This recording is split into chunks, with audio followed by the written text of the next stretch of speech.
Hello everyone, Neil here. Thanks for listening into On the Green Fence. And today it's all about size and space. This time I'll be looking at what our living space means for the environment. Every square meter saved is half a ton of carbon emissions saved. That's Dr. Braune there from the German Sustainable Building Council giving us a bit of an appetizer to chew on. I must admit, I almost choked on it because my house that I built, 6 years ago is over 150 square meters large. So anyway, you'll be hearing a bit more from her in just a bit. We'll also be talking to the famous tiny house architect Bo Le-Mentzel from Berlin, who came to Germany from Laos as a refugee in the 1970s and is now designing affordable tiny houses. We should start to sleep where we are at daytime. So by the end of this episode, you may well see your own four walls with rather different eyes. Who knows? You might be getting your own tiny house or pitching a tent in the garden. But anyway, first, I'd just like to share something with you that happened to me this morning before we carry on. I was driving into work, and as always, I was listening to the radio, the news, and they were saying that a bomb from World War II was being diffused in a town nearby, and that people were forced to leave their homes within a radius of 500 meters. And now, I can hear you thinking there, what is Neil going on about? Why does he bring this in here? I'm mentioning this because this is something that happens on a somewhat regular basis in Germany, simply because the Allies, they dropped so many bombs on Nazi Germany during the war, and most of these are discovered because of construction work. So, the news this morning in the radio, it reminded me of an eye-popping stat that I came across, researching this episode. And it's a stat that highlights just how much construction is going on here and just how much this is taking away from nature in terms of space. So listen to this. Here in Germany, we're losing around 50 football or soccer pitches every day because of construction. And I don't know, that stat, it just threw me when I first saw that. And there are more stats. If we go a bit deeper, over the past 3 decades, Germany has added over 11,000 square kilometers worth of road and buildings. And that sounds a bit abstract, but that's the same as adding 14 cities the size of Hamburg, one of Germany's largest cities. Over 2 million new apartments were built here in the past decade. At the same time, people are still struggling to find affordable accommodation, especially in the cities. But this huge growth dynamic, and it's a dynamic, it's also being fueled, also by our greed for space. If we look at the average living spaces, back in 1990, the German average was at 34 square meters. And 10 years, that's per capita, right? And 10 years later, it was almost 47 square meters per capita. That's slightly above the EU average. And just for global context, this means Germans have on average 8 times more living space than Nigerians, for instance. And at the same time, Germans or Europeans have significantly less space than North Americans, who claim about twice as much living space per person. So those are the stats that we're coming from and that I wanted to give to you before diving into this conversation I had with Dr. Braune, the Director of Research and Development at the German Sustainable Building Council. And I wanted to find out from her, just what is going on in terms of construction and housing, what the trends are, and how we can break this unbelievable trend towards more living space. Every square meter saved is half a ton of carbon emissions saved. So how much do I want to build? And maybe can I share rooms in my house? Or is it, do I really need more space? Why do we need more space? It's for me, I really don't understand it actually, why we have this. We have doubled our personal space in the last 50 years. So why? I mean, how much space would you say is adequate or sort of responsible or sustainable for the average German? It depends on the services of the house. So if you have this trend that you have everything on your own, that you have your own drilling machine, your own washing machine, your own everything, then you need the space. And if you think like you have to park your car in your building, then you have to have the space. But if we think about a sharing economy, where you say, I can share my washing machine. I don't need a guest room on my own. I can share a guest room with the other people in the house. If these ideas would be more common, then we could reduce the personal space without losing any quality. It's more about gaining qualities because we get closer to the other people again, and we have more exchange. It's much more social, actually. So, but how many square meter is it? So I don't know. Now it's nearly 50 square meter we have per person. I don't know. It's maybe 20, 25, 30. I don't know exactly, but it's about a new definition of quality of the square meters.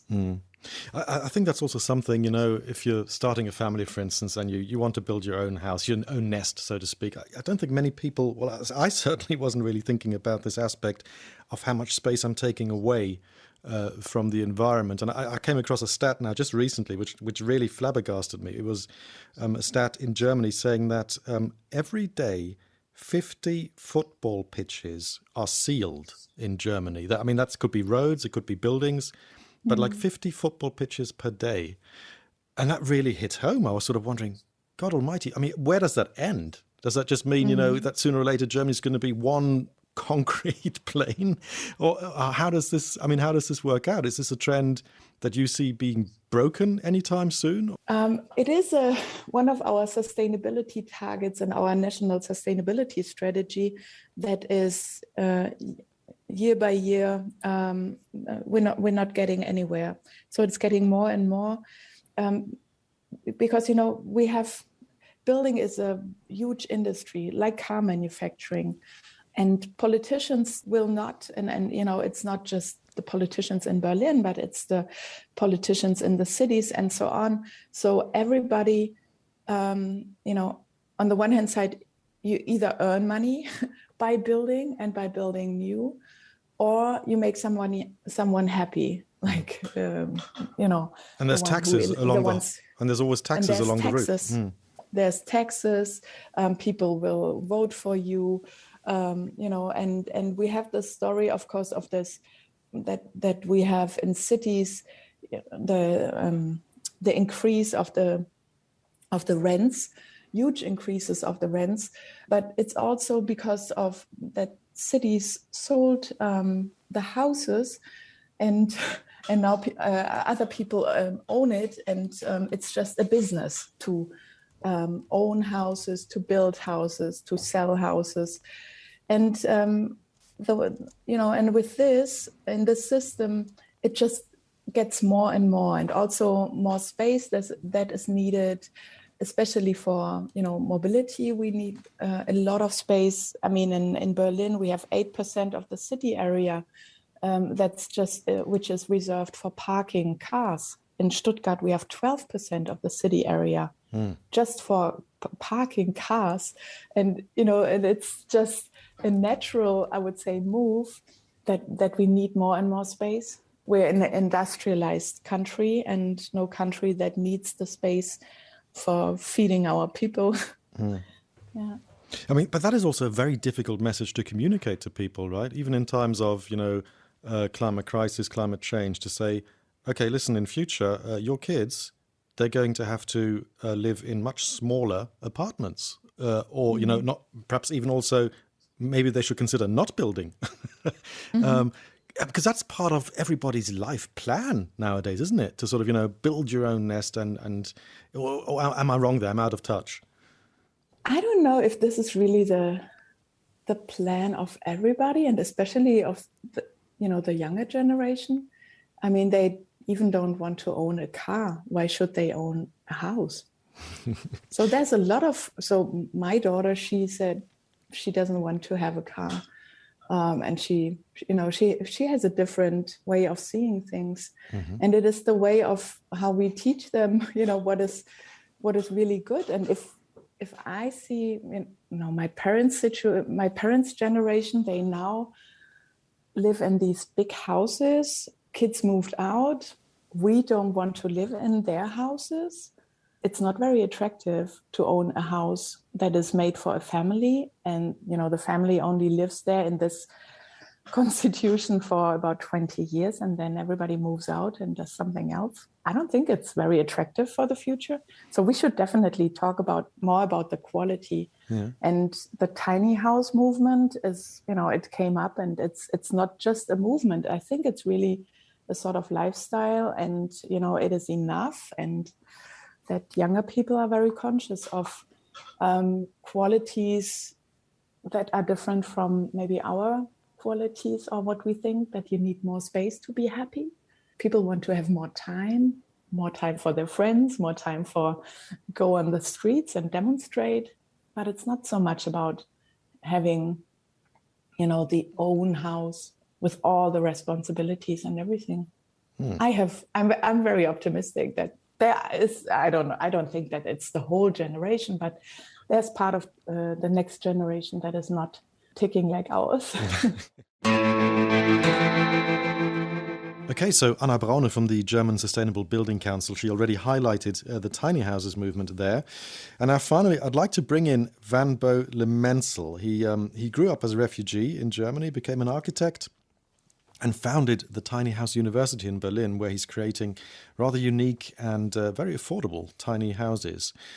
And as you're about to find out, he's very passionate about space utilization and also making housing affordable for everyone, including the poorest and homeless. And when I spoke to him, he had a bit of a cold, but he made some herb tea and he was very kind. He didn't break off the interview. He kept going. And he told me all about himself and his ideas for the future. I was very much into small homes. I was raised by a refugee family. So we know how it feels like to be in small apartments and to be on the run and to be on the move and don't the feeling not to fit to the neighborhood. This is something that probably influenced me a lot before I started the Tinyhouse University. That is something that would have been my next question, because you came with your parents from Laos in 1979, right? You were a 2-year-old then. And yeah. That must have an impact on your family history, right? And the development and choices that you make in life. How did it impact on your definition of home? Well, there are so many definitions of home. And in German, there is a word which means Heimat. I don't know how to translate this into English or French. And in Scandinavia, they have a similar word. It's called Hygge. Hygge, which means feeling cozy, feeling at home. And Heimat or home is a concept that really makes you settle down, feel like you are there, you reach the destination. And I have to be honest, I come from a refugee family, but if we are honest, nobody will stay on earth forever. So everything is temporary. Every home is temporary and every house is temporary. So this is something we have to deal with. Do you have any idea? What is the setup now? How many tiny houses have you built so far? And, who is living in them?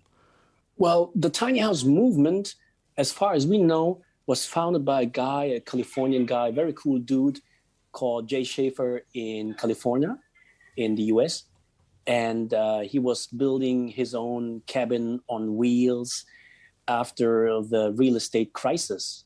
2008, I think it was 2008 or 2010. That was the beginning of the term tiny house movement or small house movement. But we had tiny cabins before that. We have so-called container wagons in Germany, 100, 200 years ago. And I know it from Italy and other European countries that a lot of poor people, they sleep in camper vans and in tiny structures on wheels. And it's very sad to see that in the US, that's the only concept for elderly people who don't have any savings in the US. They live in trailer parks. So this is a phenomenon which exists beyond the tiny house movement. The tiny house movement is actually a very, very bourgeois movement, of people who could also afford the SUV, and they used to work as managers or teachers, and earned a lot of money, and now they want to reduce their the carbon footprint by living a better lifestyle called the tiny house lifestyle. But I think we have to see that also very critically if someone just wants to live tiny because of a lifestyle. Why do you say that? Why do we have to see that critically? Well, you have to think that, or you have to imagine what happens, if everyone does this. We have 7 billion people on Earth, and I think there's nothing wrong about 7 billion people reducing their space. If 7 billion people would be happy with less space. In Europe, we use 42 square meters per person. This is far too much, and this is what we call like acceptable. In China or in other countries, they just have 10 square meters or 15 square meters, so it's less than that. And even in the UK, in London, or in Paris, they have less than 42 square meters per person. So if you look globally, I think it would change the world to the better if 7 billion people would decrease their space consumption. But the tiny house buyers, they often own, not only one apartment but 2 apartments and several homes, and they have land and they have several cars, and in addition to that, now they add a very nice tiny house to their belongings. So if 7 billion people do that, then of course the earth would totally crash down immediately. Okay, so you're talking of people, who don't have it as a hobby, or sort of say, well, I've got a little tiny house and it eases my conscience, but it would make sense only if people really move from their big house and get rid of the big house into a tiny house. Then it makes sense. Yes, there are some scenarios I can share with you that totally make sense. They are social, they're ecological and economical and social. Mm-hmm. Just buying a tiny house and having a nice weekend in your tiny house somewhere in the forest or close to a sea, this doesn't change the world to the better. But if you use a tiny house, let's say as an extension to your small home, like the extension to your home office, if you work in the streets in your district, in your hometown, then it can change the social atmosphere in the streets. Crime rate decreases if people hang out in streets, and it's always better, to have a tiny house with real people in it, in the streets, doing something, than just a blind and cold and dead car parking on the park side. Mm-hmm. Another good idea would be, to put tiny houses on cabins temporarily on parking lots, in front of universities, in front of hospitals, in front of organizations, of factories, to host people who spend the whole day there at daytime. Students, for example, they don't have to commute. They can sleep on the parking lot in their tiny houses. And it makes something with the students, when they start to shape and design their environment. It's like city planning in real time. The planning aspect, also the architecture aspect. I mean, I'm talking now. This is over 20 years ago. I did a very short internship ages back at an architect's. I mean, these people they didn't strike me as the crowd that were particularly interested in sustainability or building small back then. It was actually quite the opposite. How is it nowadays? Are you exotic among the architects? The community there because you want to build small? You say exotic. I would say they don't really take me serious. The big architecture companies or even some politicians, they think that this is a joke. What I'm doing, but this is totally serious. It's a serious thought to combine in a tiny cabin an office with a kitchen and a small bathroom, because I know that a lot of people, for example, homeless people, they suffer from not having their own bathroom. So if you can do that in a tiny house, why not? Architecture companies, they always do the same thing. It's always boxes. always very large windows, and every room is so big. Bathrooms are super big, and porches are super big. Everything is so big.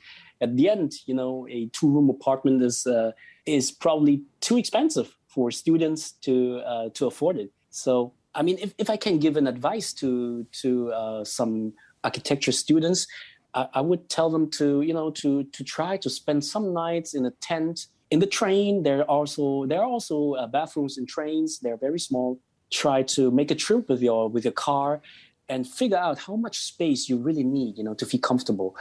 And I think that would help to get a better understanding of how space works. And there's one thing that is super important, Neil. Tiny spaces is not the solution. If you're forced to live in a tiny space, you can get crazy after a while. The solution is giving people the opportunity to get to a shared space, like a living room, or it could be in the first floor, a space where people can gather, where you have a big couch and a big TV and a big fireplace and a big kitchen, or giving access to 7 billion people to that communal space. That is the solution, not the tiny space. But if you want to make sure that 7 billion people have access to a community space, of course, the individual space needs to be smaller. That's the point.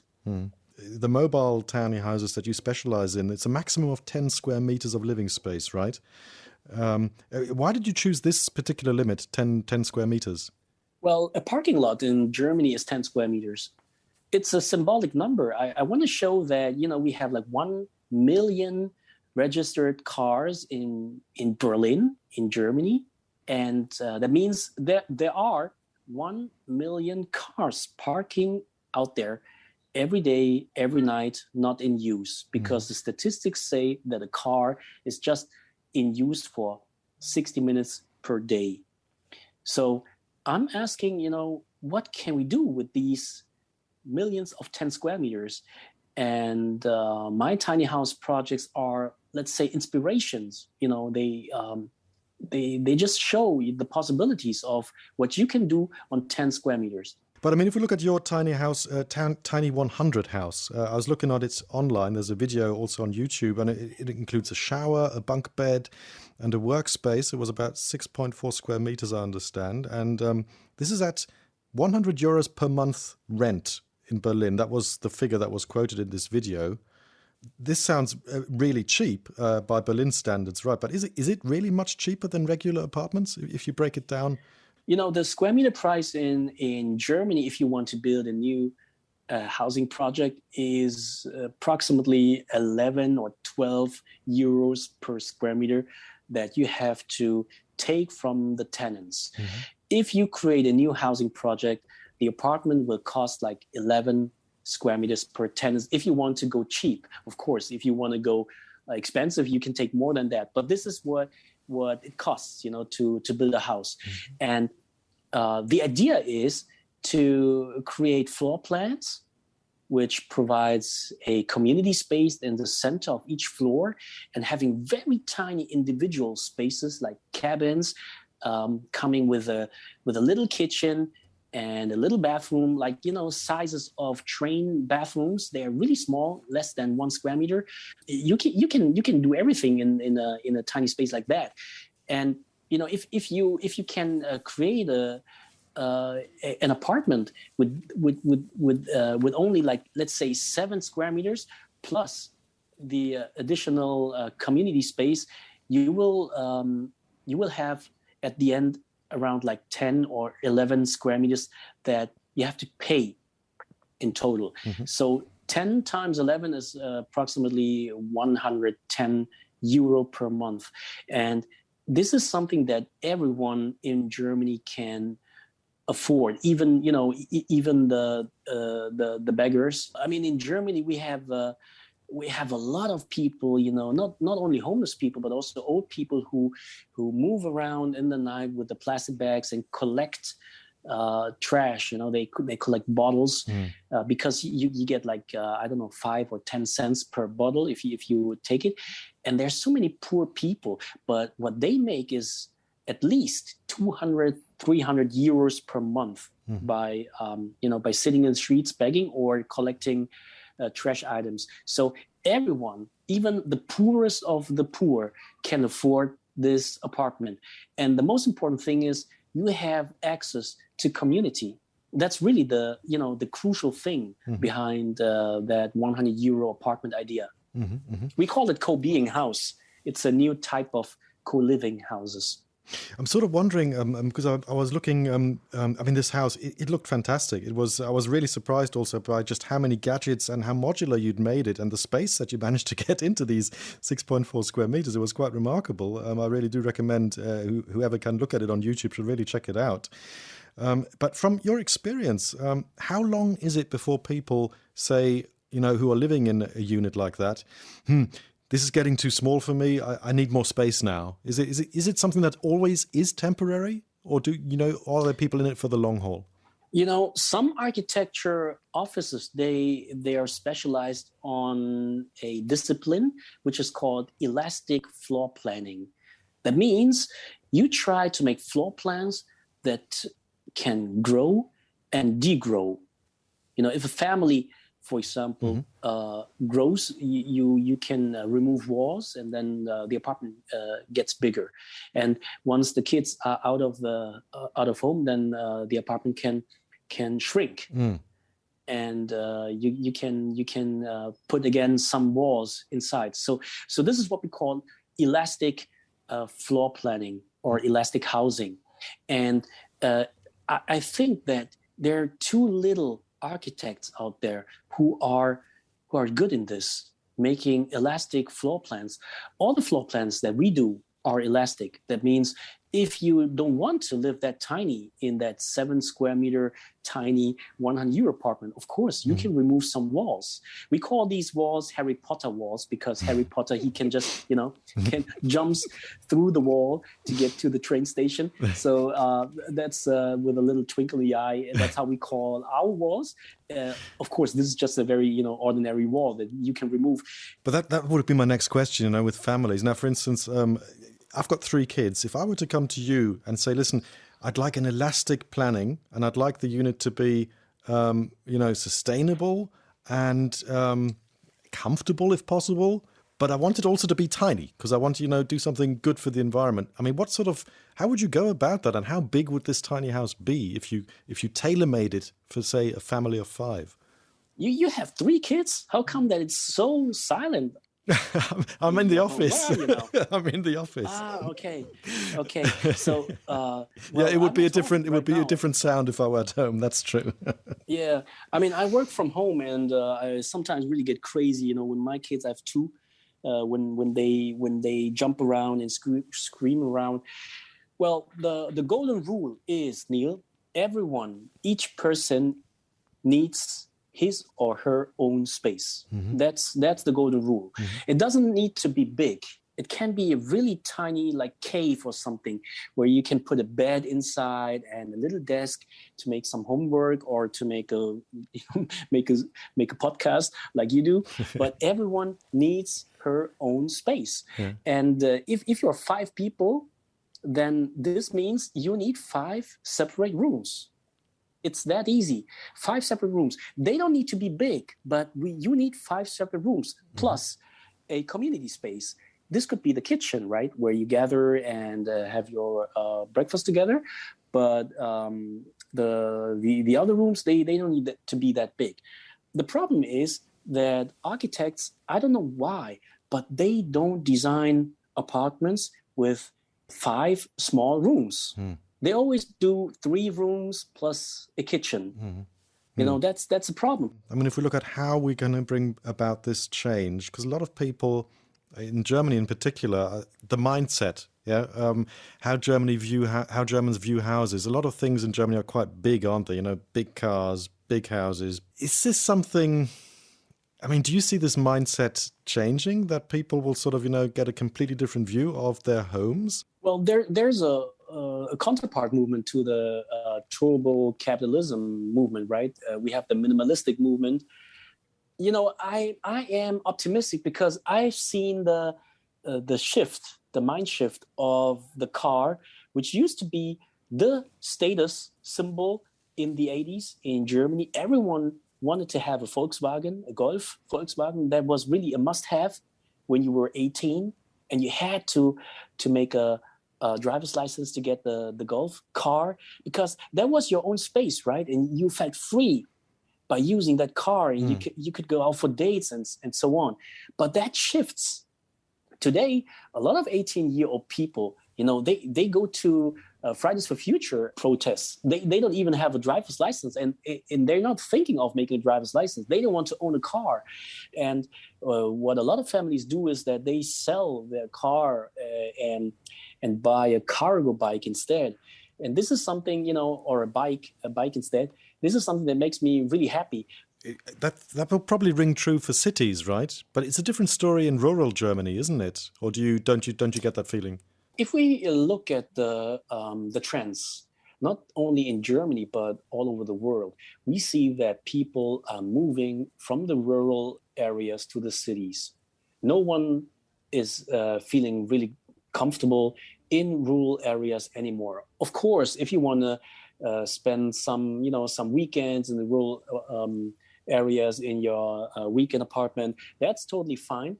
But once you have kids, or once you need medical care in the rural apartments, you will find nothing. That's why rural areas, they are part of the problem. I don't think that we should support the idea that people at the same time having their life in the city and in rural areas because of the commuting problem. We should enable people to have their green experience, their medical experience, their educational experience, cultural experience, everything in the cities for as many people as possible. Because in the rural areas, you cannot provide all these services to just the few people. I guess the rural areas, they will die out. And I think that there's nothing wrong about it, because we should give back to nature some space, Final question, Van Bo. You mentioned it, the circular city of the future. If that is where we're supposed to get, have you got maybe a 3 or 5 point plan? Make it 3 points. What would we have to do or change to get to the circular city that you would like to see in the future? Well, the first idea would be seeing everything as a space opportunity, seeing a parking lot as a space opportunity, seeing empty offices as a space opportunity, seeing school buildings who are closed in the weekends as a space opportunity. And we should think more in these space opportunities instead of categories. That's number one.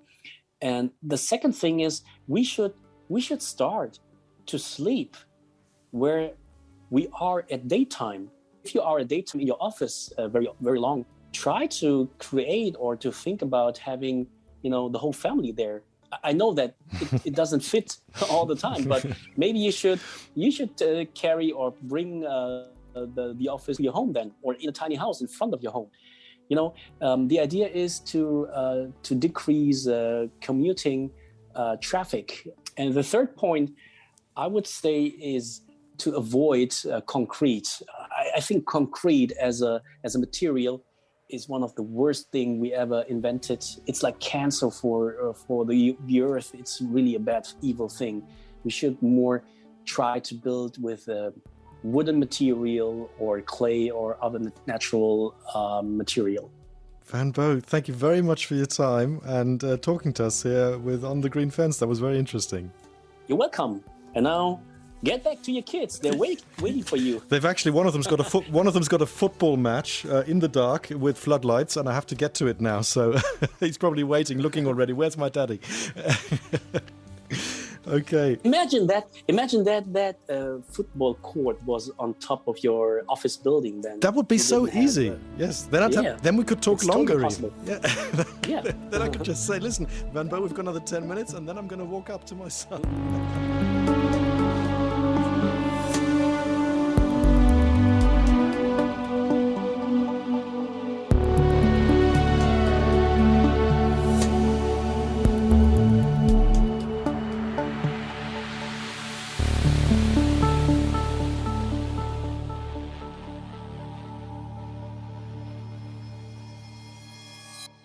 Okay, so time for my main takeaways from this episode. First off, again, a figure just stuck with me. 0.5 ton of CO2 per square meter. That's how much we can save if we, build smaller. I just can't forget that. That's going to stick with me. Anybody planning a house right now, I think, should really take that figure to heart. Then also, the growth stats in terms of living space and construction, they were kind of worrying, not just in terms of how much CO2 all the materials and logistics will emit, but also in terms of how much space we are claiming. In Germany, it's 50 soccer pitches per day due to construction or new roads also. We really have to break that trend. Van Bo referring to concrete as a cancer to this world, that will also stick with me in this context. What else? Tiny houses. Yes, they can work, but they won't solve the problem that we have, especially if it's, just well-off people that are using them as a retreat. The solutions, they are more in a holistic approach, when planning our cities and utilizing every square meter as best as possible, like Van Bo outlined. And also that space, for instance, that we give to cars. We really, I think, have to consider that. I think that's a very valid point that Van Bo made. I also, I have to admit, having talked to Anna and Van Bo, I was a tad worried about whether I'm completely out of touch with the younger generation on this one, because both of them said, that the 18-year-olds these days, they're no longer interested in owning their own homes or building a house. Something that, if I'm perfectly honest, that was always part of my life plan, having a family, my own family, and building a house. However, having said that, I think both Anna and Van Bo, that they are talking from a big city perspective. I do think it is a slightly different mindset in the countryside, where I built my house and I live now. And I know several families that have left the city, that is Cologne, to move out in my neck of the woods because prices, they're just too expensive. And because they wanted, their own pad with a garden for their kids, something that really paid off during the COVID lockdowns, by the way. So I think there still may be a bit more, to this countryside-city divide than Van Bo or Anna are letting on. But unfortunately, it wasn't possible to go deeper on that particular aspect this time round. And finally, I think sharing and, that flexible planning element that Van Bo mentioned, the more modular approach, I think that is very promising if we want to reduce the overall impact. It's also something that could work for families, particularly if they're on a tighter budget. So a more modular and flexible approach, and an approach where people also come together again and learn to cooperate and communicate and not just share room and space, but also, possibly share certain burdens. Having said that, I do wonder, though, just how many people are prepared to share with strangers or neighbors when it comes to their homes. And by the way, that's also something we'll be looking at in the next episode of this housing series. So that's my 2 cents for now. Please do let us know what you think about all this. We always get back to listeners writing in. We always appreciate any feedback or comments. Just send an email to onthegreenfence@dw.com. And in the meantime, you can always listen back to this and all On the Green Fence episodes wherever you get your podcasts. Any ratings or reviews are, of course, very much appreciated. That's it from me for now. My name is Neil King. Many thanks to my colleague and producer Natalie Muller, and my sound engineer this time round was Christoph Grover. And of course, last but not least, thank you very much for listening to On the Green Fence. I do hope you join us for the next episode. Take it easy and take care, everyone.